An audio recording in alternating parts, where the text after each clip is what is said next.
उसके साथ वो 8 से 10 लोग ये सब कुछ करके चले जाते हैं। और जब उसकी बेहोशी की मतलब आंख जो है वो खुलती है, उसकी बेहोशी टूटती है, तो जो अपने साथ हुए सारी घटना को देखकर बहुत ज़्यादा हैरान हो जाती और खुद बाइक चलाकर अपने पति के साथ जो है वो जाती है अस्पताल। और उसके बाद जो है वो पुलिस स्टेशन में रिपोर्ट करवाई जाती है। और सब लोग हैरान रह जाते हैं कि भारत जैसे देश में ऐसी जैसी दरिंदगी भरी घटनाएं भी घटती हैं। जी हाँ दोस्तों, राधे श्याम, आदाब, नमस्कार। आप सब लोग कैसे हो? उम्मीद करती हूँ कि आप सब लोग बहुत अच्छे से होंगे। आप सब लोगों का मेरे YouTube चैनल पे बहुत ज़्यादा तहे दिल से हार्दिक अभिनंदन है। मेरे YouTube चैनल का नाम है डेली न्यू क्राइम स्टोरी, जहाँ पे क्राइम की आपराधिक कहानियाँ आपको कंटिन्यू मेरे चैनल पे सुनने के लिए मिलती हैं। और वो कहानियाँ ऐसी होती हैं कि जो हाल फिलहाल में ही घटित हुई होती हैं, एक दिन या आज की यही कहानियाँ होती हैं। पहले की कहानियाँ नहीं होती हैं, जो करंट कहानियाँ होती हैं वही होती हैं। तो दोस्तों चलिए आज की कहानी का रुख हम करते हैं झारखंड से। बता दें दोस्तों कि भारत जैसे देश में जो है वो बहुत सारे पर्यटक घूमने के लिए आते हैं। भारत की तारीफ सुन करके बहुत कई ब्राजील से आते हैं, कई स्पेन से आते हैं, अफगानिस्तान से आते हैं, पता नहीं कहाँ कहाँ से, हर देश से जो है वो भारत में जो है घूमने के लिए लोग आते हैं। और भारत में है ही ऐसी चीजें कि हर इंसान का जो है वो मन मोह लेती हैं। लेकिन आज की कहानी जो है वो झकझोर कर देने वाली है कि जो भी इस कहानी में घटित हुआ, ये कहानी जो है वो हंसडिया थाना क्षेत्र के कुरुमा हाट की है। झारखंड के हंसडिया थाना क्षेत्र के कुरुमा हाट की ये कहानी है, जहां से जो है वो एक स्पेन की जो है वो महिला अपने पति के साथ भारत की सुंदरता की बात सुन करके भारत घूमने आती है। अब महिला क्या करती है, पहले इनका ग्रुप आया हुआ था और ये पहले पाकिस्तान में जाते हैं। पहले ये पाकिस्तान घूमते हैं और पाकिस्तान से घूमने के बाद जो है वो इनका मन होता है बांग्लादेश घूमने का। उसके बाद जो है वो ये बांग्लादेश घूमते हैं। फिर जब ये बांग्लादेश पूरा घूम लेते हैं तो उसके बाद इनका मन करता है भारत घूमने का।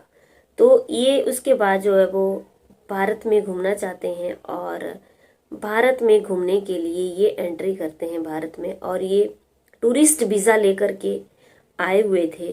और पति की उम्र जो है वो 65 साल है और वहीं पे पत्नी की उम्र जो है वो 62 साल है। बता दें कि ये इन्होंने एंट्री ली झारखंड के बांग्लादेश से भारत में हंसडिया थाना क्षेत्र कुरुमा हाट में जो है वो झारखंड के दुमका से जो है वो झारखंड के दुमका में जो है वो ये आए।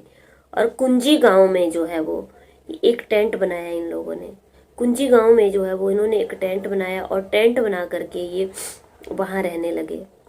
अब इन लोगों का ये प्लान था कि ये इसके बाद जो है वो भारत घूमने के बाद जो है वो नेपाल जाएंगे और नेपाल घूमेंगे। अब कुंजी गांव में जो है वो ये रहने के लिए अपना टेंट बनाते हैं। बाइक के ऊपर ये लोग आए थे। तो कुंजी गांव में जो है ये टेंट बना करके रह रहे हैं। अब रात का जो है वो टाइम है और रात के टाइम में जो है वो इनके टेंट में 8 से 10 लोग आते हैं। और वहाँ पे जो स्पेनिश की जो महिला है, लेडीज है, वो है, और वहाँ पे उसका पति है टेंट में, क्योंकि सब लोग अपने टेंट बनाकर रह रहे थे।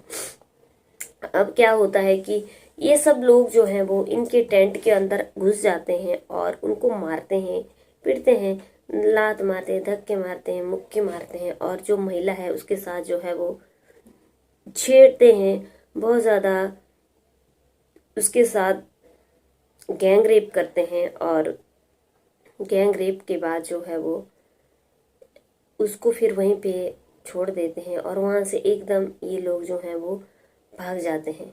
अब होता क्या है कि कहानी में जो है ये लोग भाग जाते हैं, लेकिन भागने के बाद जो है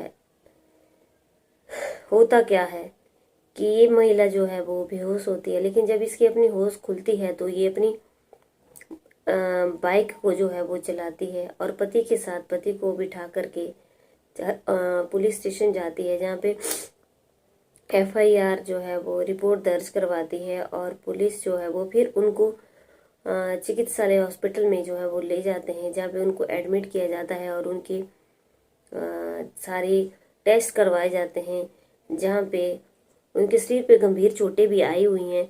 अब पुलिस जो है वो 3 लोगों को हिरासत में ले लेती है और अभी 4 लोग जो हैं वो दोस्तों फरार चले हुए हैं। महिला का जो है वो इलाज किया जा रहा है और भारत जैसे देश में इतनी दूर से लोग घूमने के लिए आते हैं, लेकिन उनकी बिल्कुल भी यहाँ पे जो है वो विदेशी पर्यटकों की ही बात नहीं है, लेकिन यहाँ पे जो है वो और लोग भी जो हैं उनके साथ भी ये घटनाएं घटती जाती हैं। और हमारे देश की सरकार को ये चाहिए कि जो लोग इन घटनाओं को अंजाम देते हैं उनके लिए कड़े कदम उठाएं, ताकि कोई भी जो है वो किसी की भी माँ के साथ, बहन के साथ, बेटी के साथ इन हालातों को ना पैदा करें।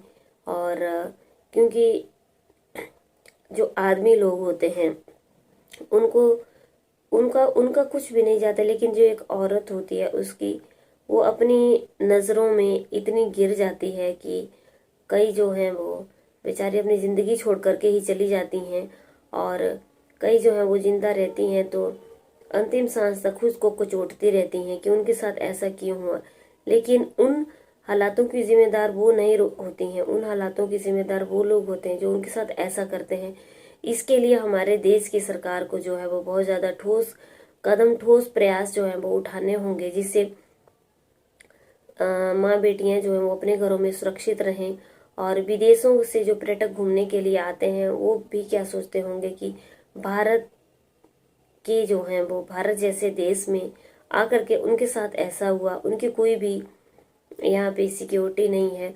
ये जो है वो बहुत ही ज़्यादा शर्म की बात है कि यहाँ पे विदेशों से जो है वो घूमने के लिए लोग आए हैं और उनके साथ इन घटनाओं को जो है वो, इन वारदातों को जो है वो अंजाम दिया जाता है। बहुत ही शर्म की बात है।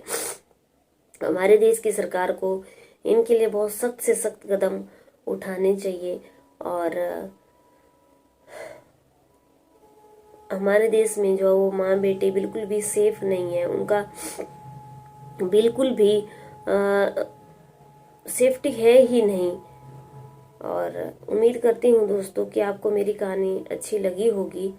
इस कहानी से हमें क्या सीख मिलती है? इस कहानी से हमें यही सीख मिलती है कि आप लोग कहीं पर भी जाएं या हम लोग कहीं पर भी जाएं, लेकिन हमें पूरी सेफ्टी से रहना चाहिए। चाहे विदेश हो चाहे अपना देश हो, उनको बाहर जो है वो टेंट बना करके नहीं रहना चाहिए था, क्योंकि टेंट जो है वो उसको तो आराम से खुल जाएगा, क्योंकि उसमें ना लकड़ी का दरवाजा होगा ना लोहे का दरवाजा होगा। और आजकल के देश के हालात ऐसे हैं कि जब पूरी सख्त चीज से जो है वो दरवाजा ना बना हुआ हो तो कोई भी इंसान अंदर घुस जाता है। जैसे लकड़ी का दरवाजा होता है जो हमारी सुरक्षा करता है, हमारी रक्षा करता है। उनकी सबसे बड़ी गलती यही थी कि उनको टेंट में नहीं रहना चाहिए था, लेकिन उन बेचारों को भी क्या पता था कि भारत में उनके साथ ऐसा भी हो सकता है। उनकी गलती बिल्कुल भी नहीं थी, उन्होंने सोचा कि वो सेफ है। लेकिन इस कहानी से हमें यही सीख मिलती है कि जहां भी जाएं बहुत सतर्क होकर के जाएं, बहुत सूझबूझ से जाएं और अपनी सुरक्षा खुद करें, क्योंकि किसी का कोई भी भरोसा नहीं है कि कौन आपके साथ क्या करने वाला है। उम्मीद करती हूँ आपको कहानी अच्छी लगी होगी तो लाइक शेयर कमेंट जरूर करना। कल की वीडियो में आप लोगों से फिर से मुलाकात होती है। तब तक दोस्तों बने रहिए मेरे चैनल पे। जय हिंद, जय भारत।